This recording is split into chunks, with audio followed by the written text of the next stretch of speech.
I pulled this book off my shelf called America Dancing from the Cakewalk to the Moonwalk. I'm gonna see if I can see that. Oh, very cool. And Yes. it explores the theme of freedom in American dance, and I think that's another thing that makes American dance tradition really unique, because there is this sort of, whether it's real or not, we're kind of brought up with this idea that this is a place of freedom and independence. And Right. so even if you know that's not true, there's still that little seed in your head saying, what if it were? And I think that's where a lot of the dance of resistance from marginalized people comes from. It's like, oh, what if it were? We're kind of raised in school, when we learn about US history, we kind of have this idea that this is a place of freedom. And that question of, what if it were? Like, what if it were actually like that creates this sort of thread of hope. I wanted to just recommend, I have a couple books here. So this book blew my mind. So if anyone's interested in like the intersection of resistance dance music in the United States, this Dancing Revolution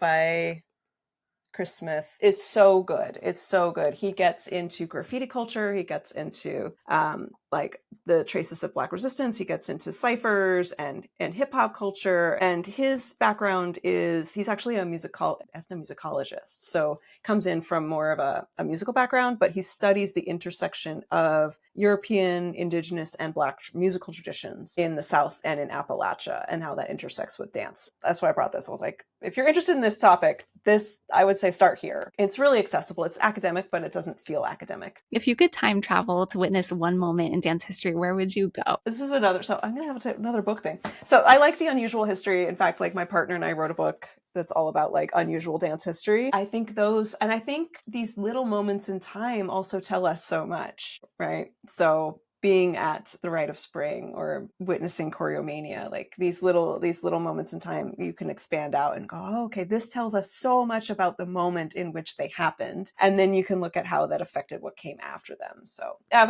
have so many. I'm a historian, so of course I want to be at them all.